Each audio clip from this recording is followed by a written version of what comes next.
مجھے مولانا نظام الدین اصلاحی رحمۃ اللہ علیہ کو دو ایک بار دیکھنے کا موقع ضرور ملا، مگر ان کی خطابات سننے اور صرف کلامی سے محرومی رہی۔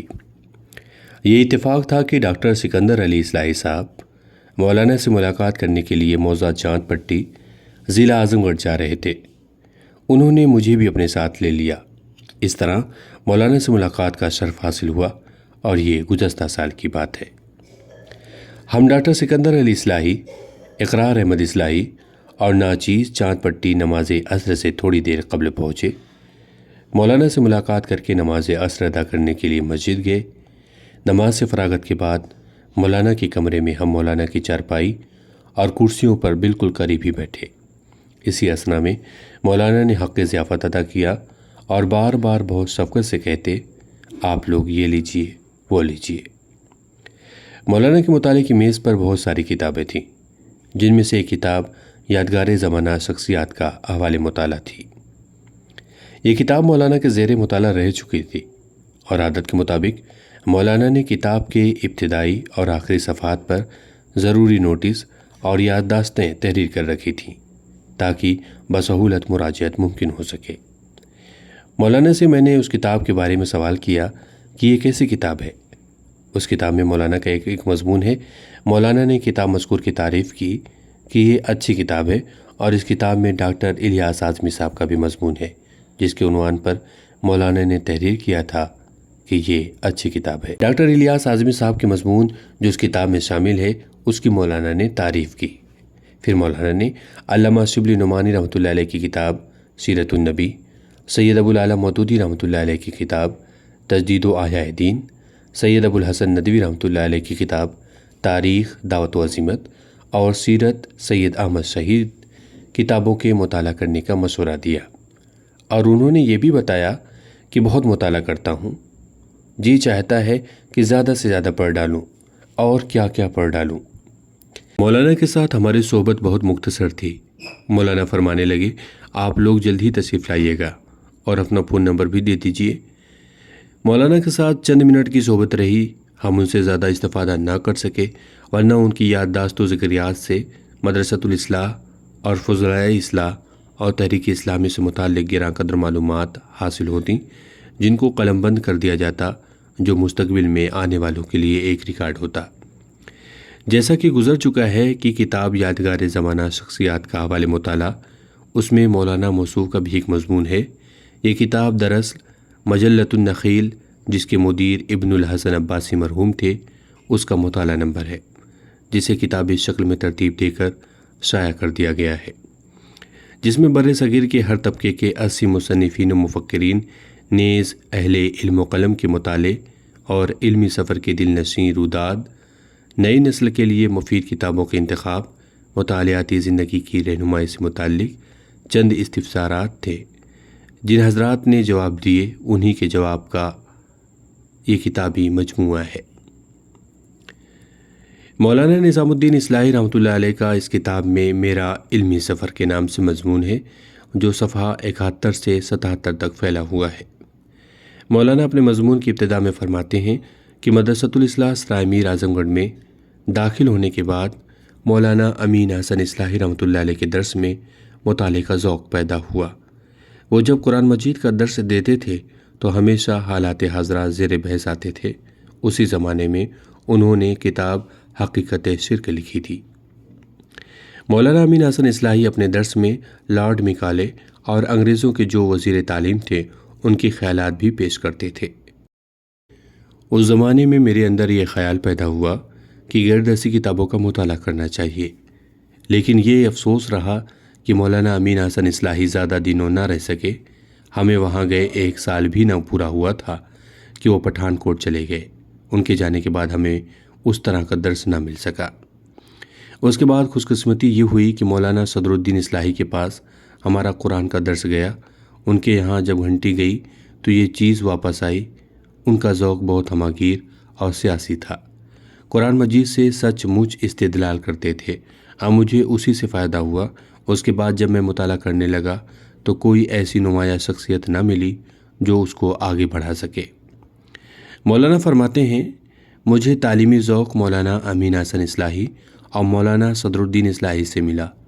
مولانا ابواللیث اصلاحی ندوی سابق امیر جماعت اسلامی ہند بھی میرے استاد ہیں، لیکن مدرسۃ الاسلام میں ان کا زمانہ درس بہت مختصر ہے۔ ایک مرتبہ آئے تو 2 سال میں چلے گئے۔ اس وقت میں ابتدائی درجے میں تھا اور وہ اول 2 میں پڑھاتے تھے۔ دوسری مرتبہ آئے تو چند دن کے بعد امیر جماعت منتخب ہو کر چلے گئے۔ ان سے زیادہ فائدہ نہیں ملا، لیکن ان دونوں شخصیتوں نے مطالعے کا خوب ذوق پیدا کیا۔ مولانا اختر حسن اصلاحی اس ذوق کو بڑھانے کے بجائے کمزور کرتے تھے۔ وہ ہمیشہ ہمیں روکتے تھے کہ غیر درسی کتابیں مت پڑھا کرو۔ ابھارتے تھے کہ درس میں صرف درسی کتابوں میں طاقت لگاؤ، کوئی بھی درسی کتاب پڑھو۔ میں اپنے طور پر عربی میں مصر کی مصطفیٰ منفلوطی کو پڑھتا تھا۔ مصطفیٰ منفلوطی کی ناول اور کتابیں بہت پسند تھی۔ العبرات اور ماجدولین کو بہت پڑھا، لیکن ان دونوں شخصیتوں کے بعد کوئی مہمیز کرنے والا نہیں تھا تو موقع نہیں ملا۔ میرے مطالعے کا پہلا دور مدرسۃ الاسلام میں طالب علمی کا تھا۔ اس دوران میرا مطالعہ بہت کم تھا۔ جو کچھ اس دور میں سیکھا اس کا ذکر اوپر ہو چکا ہے۔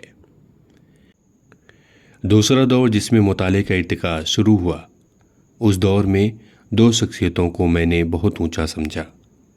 ان کے اندر مستقبل کو سوچنے کی بہت عجیب و غریب صلاحیت تھی۔ ایک تو تصنیف لکھنا ہے، دوسرے تصنیف کس مقصد کے لیے ہے وہ سوچنا ہے، اور اس نشانے کو ہمیشہ سامنے رکھ کر لکھنا۔ تو اس سلسلے میں 2 شخصیتوں سے میں نے سبق لیا، ایک علامہ شبلی نعمانی رحمۃ اللہ علیہ اور دوسرے مولانا سید ابوالعلا مودودی رحمۃ اللہ علیہ۔ 20ویں صدی میں بہت مصنف پیدا ہوئے، لیکن یہ بات کہیں نہیں ملتی جو شبلی اور مودودی کی یہاں ملتی ہے۔ بہت سے لوگ لکھتے ہیں لکھنے کے لیے، یعنی تصنیف برائے تصنیف، اس کے علاوہ کوئی مقصد نہیں ہوتا، یعنی دین کی بات بتانا، اس میں کوئی کشش نہیں ہوتی، اس لیے ان کی تصنیف متفرقات پر مشتمل ہوتی ہے، کچھ دن رہے گی اور پھر ضائع ہو جائے گی۔ لیکن علامہ شبلی اور علامہ مودودی کی تصنیفات ضائع نہیں ہوں گی اور ایک نتیجہ دکھا کر رہیں گی۔ میں ان کی تصنیفات سے متاثر ہوا، آج کل انہی کو زیادہ پڑھتا ہوں اور کسی کی تصنیف مجھے پسند نہیں۔ میرا پسندیدہ موضوع سیاست ہے۔ جہاں سیاسی باتیں نہیں ہوتی، صرف دینی باتیں ہوتی ہیں، وہ مجھے پسند نہیں ہوتی، کیونکہ دینی باتوں میں ہم نے 50 سال لگا دیے، اب اس کو کیا پڑھیں؟ سیاسی موضوعات کا ذکر آج کل کے زمانے میں بہت اہم ہے۔ سیاست کدھر جا رہی ہے، مسلمانوں کو کیا کرنا چاہیے، یہی موضوعات میرے پسندیدہ ہیں، اور جہاں ایسی چیزیں ملیں انہی کو پڑھتا ہوں۔ ہندوستان میں 20ویں صدی میں اور بھی اہم مصنفین پیدا ہوئے۔ 2 کا ذکر پہلے ہو چکا ہے۔ ان کے بعد بڑے مصنفین میں مولانا سید ابوالحسن ندوی کو سمجھتا ہوں۔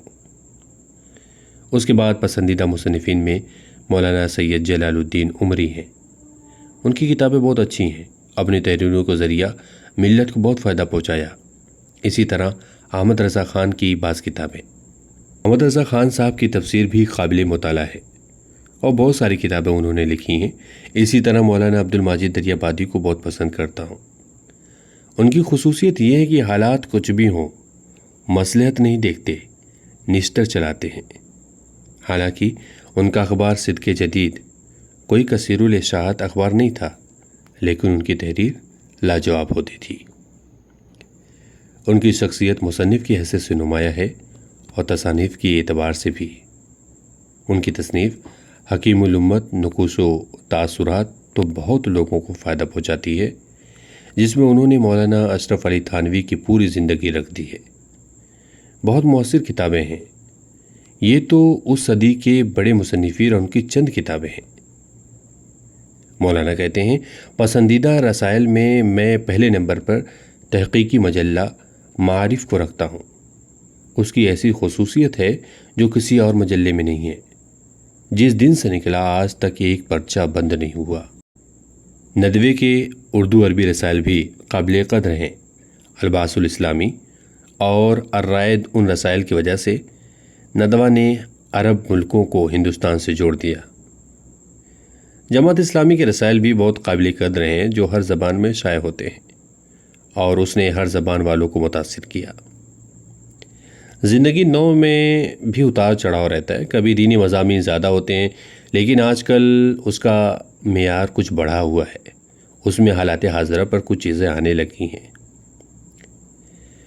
مولانا مطالعے کے وقت کے بارے میں ذکر کرتے ہوئے کہتے ہیں کہ جب بھی فرصت ہوئی پڑھ لیا کرتا ہوں، کوئی وقت مقرر نہیں ہے، البتہ جاڑے کے زمانے میں فجر سے پہلے 1 گھنٹہ پڑھتا ہوں، اور دنوں میں صبح و شام کوئی وقت مقرر نہیں۔ صبح کا وقت تو اخبار میں چلا جاتا ہے، میں 3 اخبار، روزنامہ انقلاب، ہندوستان اور ہندوستان ٹائمز لیتا ہوں۔ تینوں اخبار اور رسائل صبح کو دیکھ لیتا ہوں، اس کے بعد نہیں پڑھتا، پھر شام ہی کو پڑھتا ہوں۔